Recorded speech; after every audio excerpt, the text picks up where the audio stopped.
Hey guys, this is a follow-up to the last video about persevering. Yeah, so I went to the card store and I took all my valuable cards, and I was able to sell one. I could have sold two, but I didn't want to sell the other one because it's one I want to keep. But I sold one that I didn't necessarily want to keep and made $10. So might sound like chump change or a drop in the bucket, but in a world of counting dollars, it is very, very wonderful to have.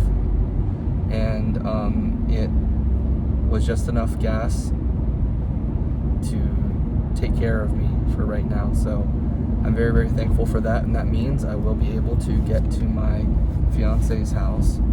And I also received a text from another person at church about some branch business changes that I've been involved with and assigned to. And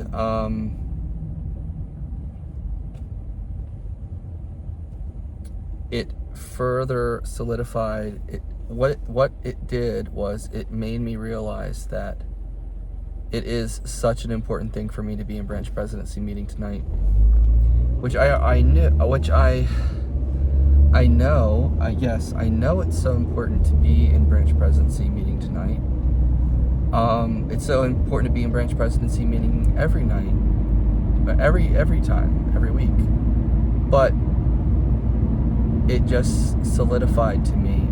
It was an encouraging thing. It's re-solidified the impression I was acting on, and the impression I was acting on was that I needed to go to my fiance's house tonight. And so that was a really, really wonderful blessing to receive that text. And it makes me feel so wonderful because I have already been working on some of the things. Yeah, I've already been working on the things in that, dealing with that,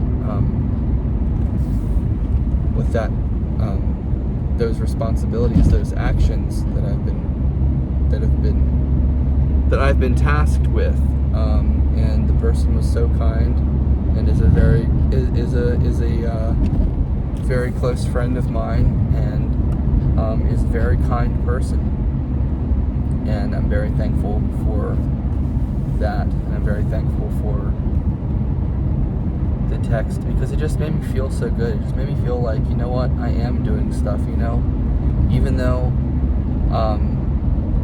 though you can feel powerless, or if the devil convinced you, or you could even feel worthless, really, for not having any money, not having any gas, not having any phone service, not having any internet, not having whatever, being just in a rough place.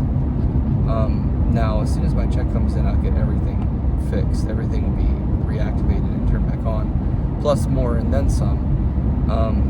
But it can really make you feel powerless when you're running on empty. But then something like that, just as simple as a text message that comes through, and oddly enough, yes, I have my phone service turned off, but I still am receiving iMessages from people. Can't explain it, but it's happening. Thankful for it. So that happened, and so that was just such a blessing, right? Such a just what I needed blessing. It was just exactly what I needed. It was exactly what I needed, because it came from a person who I know is doing everything they're supposed to do. And they asked me about this, and this, and I had some answers, and they said, we also feel this, and this. And I was like, yes, that is awesome. Okay, yes, and this is stuff that I can work on tonight, because I will be in branch presidency meeting. So it's just kind of funny how things go. It's funny how things work out. It really is. But yeah, it's crazy. It's like, it's all a work in progress. This is all a living witness of the fact that things do work out. You don't always know why they go the way they go. Sometimes it really does seem that things aren't working out. Sometimes something happens and you go, oh, it didn't work out. That did not work out, right? And sometimes things do not work out. But in the long run, the best things work out. So even the things that we think are losses, they may be losses now, but they're not going to be losses forever. And so I'm very thankful for that. And I'm really thankful for God and for His love for us and for the fact that He has things so ordered, so perfectly orchestrated, and that He's faithful to us, and that when we're faithful to Him, we're blessed for that. And I just love that fact. I love that principle. Not because I just want to be blessed, but because it's such a reassuring thing to know that if you do what you're supposed to do, He will do what you can't do. He will do the part that you can't do. And He'll do the part that, yeah, exactly, He'll do the part that you can't do. And it's so awesome.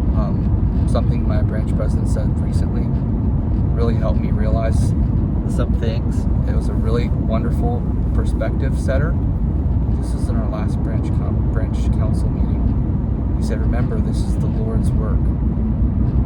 And I've always taken, I think this is a good thing. It's a good thing to take responsibility for it, right? And say, look, I have a role in this. This is my job to make sure that this is my job to make sure that I do the things that I'm supposed to do. That's the best stance to take. But at the same time, we burn ourselves out sometimes, and we really try too hard sometimes, and we really forget the best way to do things sometimes. And we forget that this is the Lord's work. It's not our work, it's His work. And that will really help us figure out how to do it the right way.